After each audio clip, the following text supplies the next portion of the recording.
Oh, I guess you can't really hear me, can you? Sorry, I was trying to be quiet. Christmas is coming. Do you think we should be quiet about that? Are you happy Christmas is coming? Of course, yeah. Well, you know, the thing is, we do lots of celebrating at Christmas, and we have a really good time, don't we? But, you know, it's not always about the celebration. There's more to it. Sometimes there's the quiet part. Sometimes some people aren't really, Christmas isn't really just the biggest thing ever, right? And sometimes, like, leading up to Christmas, all that shopping and all that partying and stuff, you know, it sounds like it's a good thing, but it's a lot of work. Isn't it? It's a lot of work. And then Christmas, and then what do? You sleep for a week. Sometimes quiet at Christmas is okay. Quiet at Christmas is okay sometimes.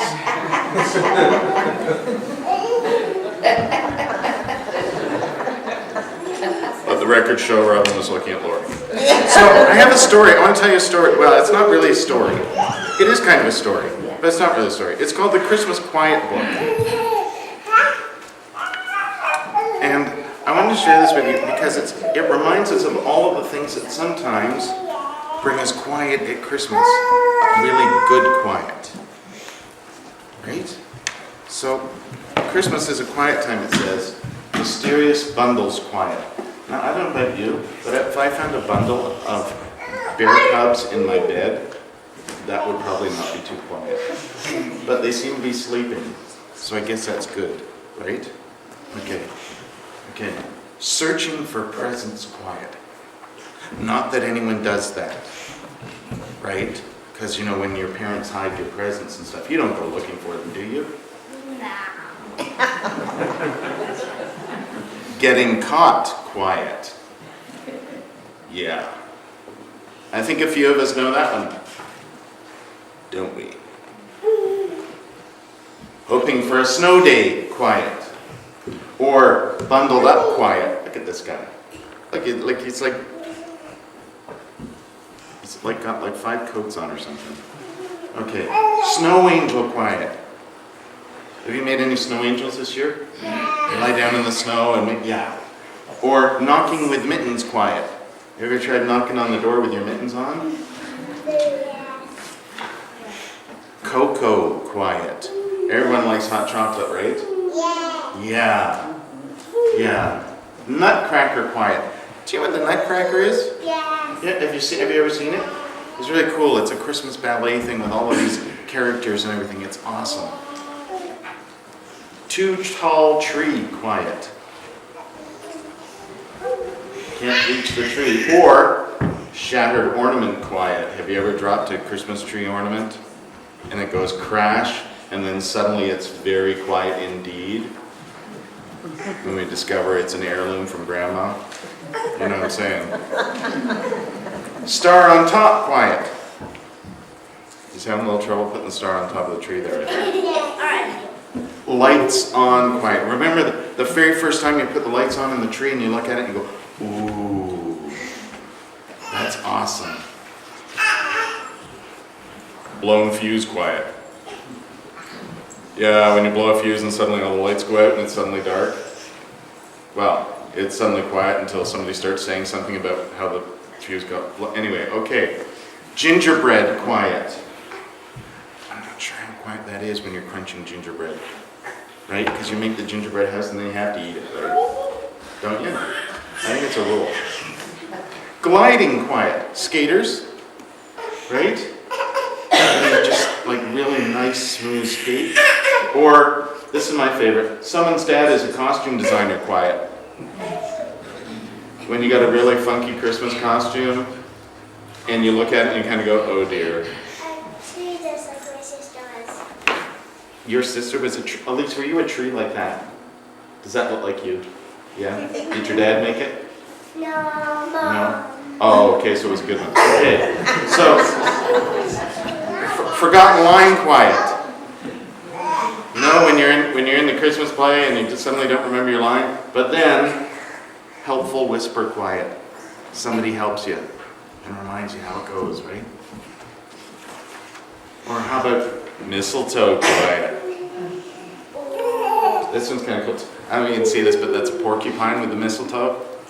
And the little bear doesn't want to, because porcupines, you know what I'm saying? Breathing clouds quiet. You know when you go outside when it's really cold and you breathe out and there's that little cloud, right? Because it's so cold. Luminaria quiet. Do you know what a luminaria is? These are really cool. They're like little lights and you put them in, or you make something to hold them and then you put them out in the snow and they look really cool. They're really awesome. How about early Christmas gift quiet? Who gets early Christmas gifts? Yeah, pretty exciting. Or how about Aunt Tilly's pickle and banana stuffing quiet? That sounds delicious, doesn't it? Pickle and banana stuffing. If only it had beets in it, right? Reading by the fire quiet. Or note to Santa quiet. Because you're thinking hard, right? What to Santa? Listening for Santa's sleigh bells quiet. Or trying to stay awake quiet. Right? Because you're waiting for Santa. Or Christmas morning quiet. How quiet is Christmas morning at your house? Not really, is it? But after you've opened all the presents and you've had your big dinner and everything, it gets quiet, doesn't it? Because people are having a nap. Yeah. Sometimes Christmas quiet's a good thing. Lori. Sometimes Christmas quiet is a really good thing. Thank you for listening. We're going to sing a song. You probably know this one. We're going to sing a song about a little bit about Christmas quiet. Christmas quiet in the manger. The road to Bethlehem begins in darkness at the dawn of time. The Word is God expressed, and when God speaks first, it's law. Sacred equations that Einstein and Bohr will one day climb the Sinai of science to receive.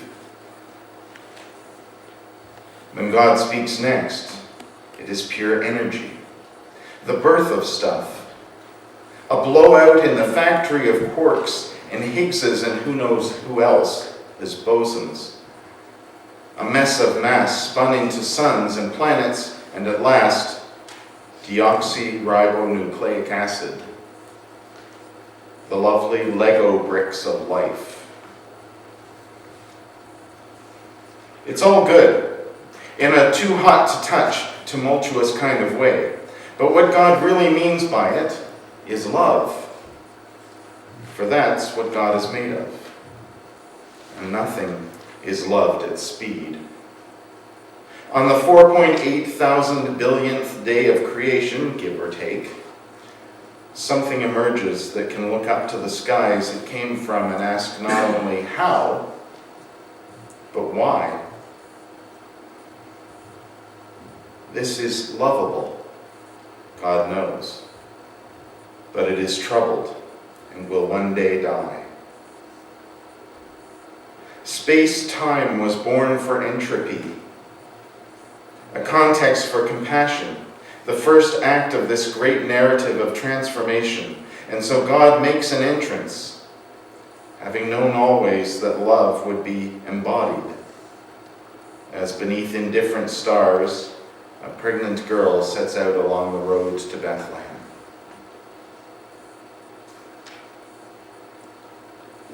What it was that lay helpless in that stone feeding box is not for comprehension. Two natures that cannot be reconciled, and a double paradox, that a free God should be compelled by God's own character to do what an immortal cannot do, and die for his beloved. The road from Bethlehem never went back to Eden. This was no plan B to renovate a ruined theme park of perfection, but the primary agenda of a love that won't be satisfied until it's spent. The road went on by way of Golgotha. its shroud shed like a chrysalis to birth a kingdom where lost shining things are brought back into light. It goes on still through Pentecost to Revelation's hope of earth and heaven renewed. And in between, the God-child and the King of glory walks God's most unlikely incarnation, us. God's body now. The Word made flesh, redeemed by love to love.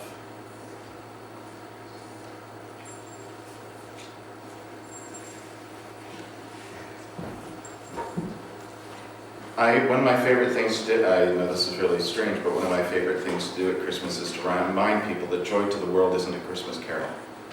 It's actually a paraphrase of Psalm 98.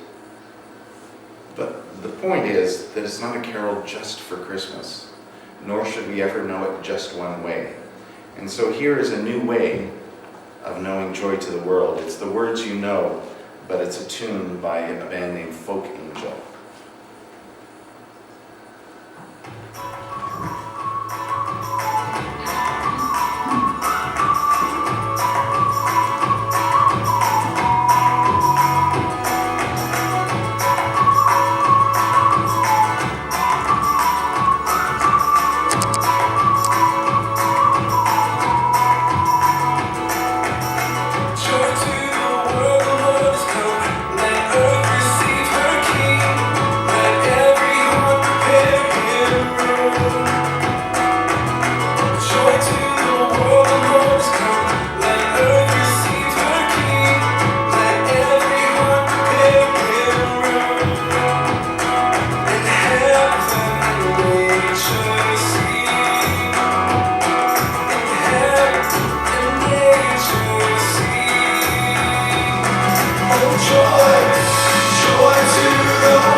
things, you have no choice.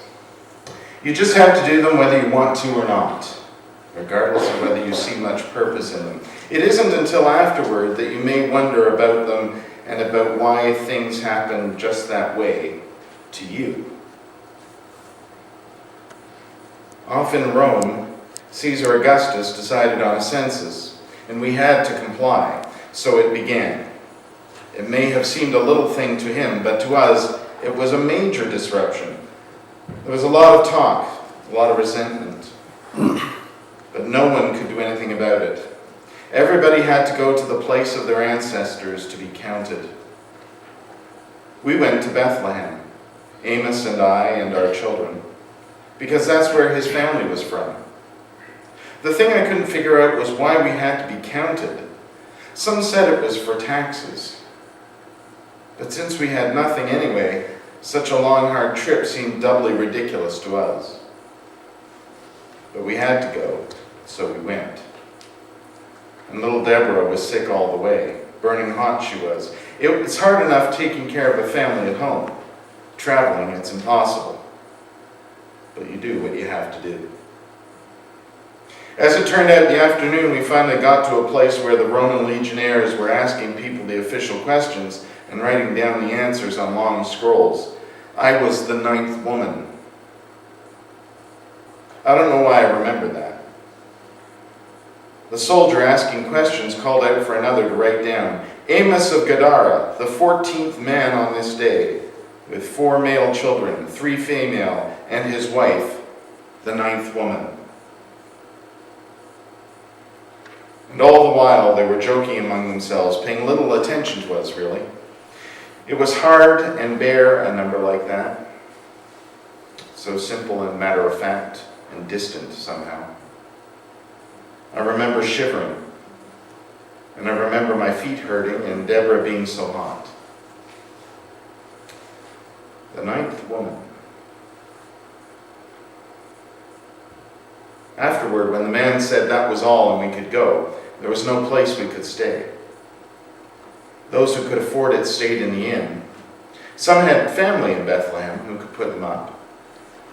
But we less fortunate ones, well, we did the best we could. A man Amos met said some people were being allowed to stay out behind the inn in a cave where the animals were kept. So we went there. At least it was out of the wind. I remember the wind that night, and I recall hoping Deborah wouldn't get even sicker. We found some water for her, and we shared a little bread. It was a bit crowded with all the people and the animals. Then, over in a corner of the place, this woman started to groan and make sharp cries like a wounded animal. I knew immediately what it was. I felt sorry for her. It wasn't much of a place for giving birth. But I knew I'd have to help, too, and that was irritating. I was so tired. Wasn't Deborah's being sick enough? And the other kids crying and being so restless? But you do what you have to do. The woman's eyes were wide and frightened. The pain seemed to surprise her. It often does the first time. Her husband didn't know what to do except to keep reassuring her. Birth's too much for most men to understand. For most women, too, I suppose, but you have to take care of things first, then figure it out later if you can. Most men can't do without answers before they try anything. It took a while. It wasn't an easy birth. It was good I was there to help. Knowing how it was, I could tell her about it, and that seemed to calm her. I told her to scream if she had to and bite her shawl, not her lip. And I reminded her that the pain was helping the baby get out. When he finally came, I cleaned him with a bit of crumpled straw, as you do with a newborn animal. My father gave me an old blanket he'd gotten somewhere, and I wrapped the baby and gave him to his mother. She was exhausted. And so was I, but I was glad I could help. There's nothing like seeing what happens between a mother and a baby in that first few minutes. I've been there lots of times helping in my little village of Gadara, but never in a stable. The strange thing is, I felt it that night too, that powerful, special thing between a mother and a baby. The woman looked up and asked me what my name was. I told her, Leah. And she said, Leah, this is Jesus. I smiled. It was the first time anyone had called me by my name since we left home. Not a number, a name. It felt good. I touched her forehead and Jesus' cheek and held her hand for a while until she slept. Deborah was still hot when I went back to my family. I lay down with her and held her very close. The children were all awake but quiet in the dark. Just their eyes were moving. They'd seen.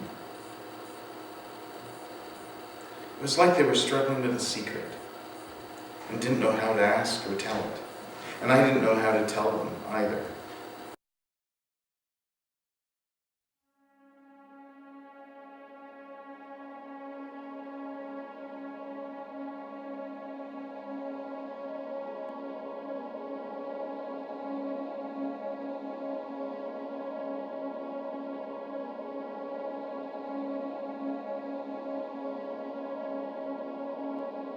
For me, it was living proof that God keeps His promises. I had waited a lifetime for the hope of the world to arrive. And just when it seemed that the prophecy would die along with me, I heard the cry of salvation coming from an obscure little town. The only thing more powerful than expectant hope is fulfilled hope. It gave me permission to die in peace, but more importantly, it gave people everywhere the possibility to live with peace. He was a constant reminder that God does not make mistakes. I didn't believe that at first. Everything started out so wrong. People told me I was a fool, blind to the truth, too trusting for my own good, but deep down in my soul I knew something special was happening. Something bigger than my fears. Something better than my plans. Someone greater than my doubts.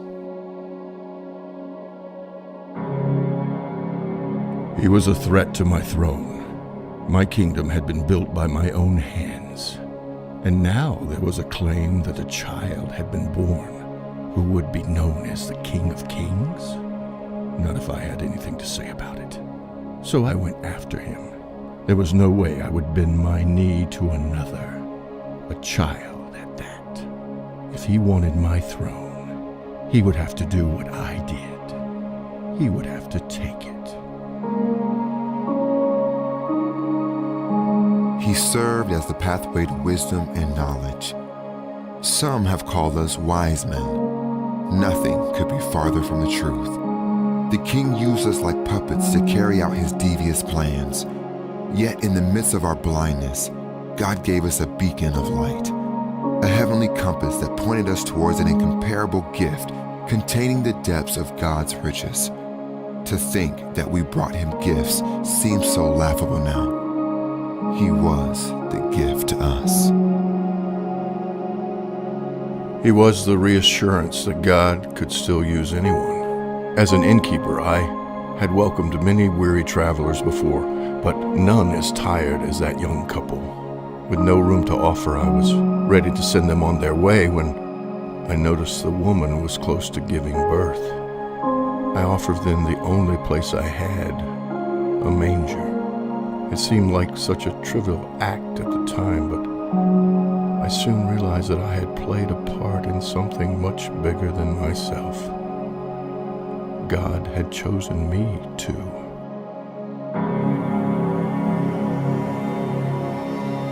He was the answer to every question I had ever asked. Why me? How could this happen, you know? What will people think? My journey began with confusion and fear, but slowly, with each passing day, I came to see the beauty and the blessing of God's presence as my son grew inside of me. It was a strange mixture of human limits and divine love, culminating in that one moment when I saw his face for the first time and I realized God was with us.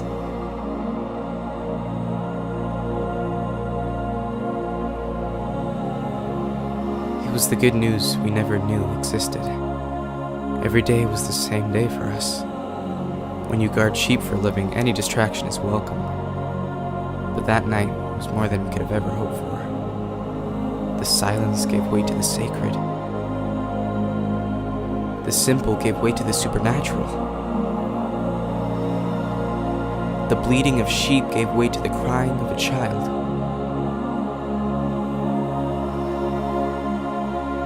For a world in need of joy. For the earth in search of peace. It was such good news that we could not help but spread the word.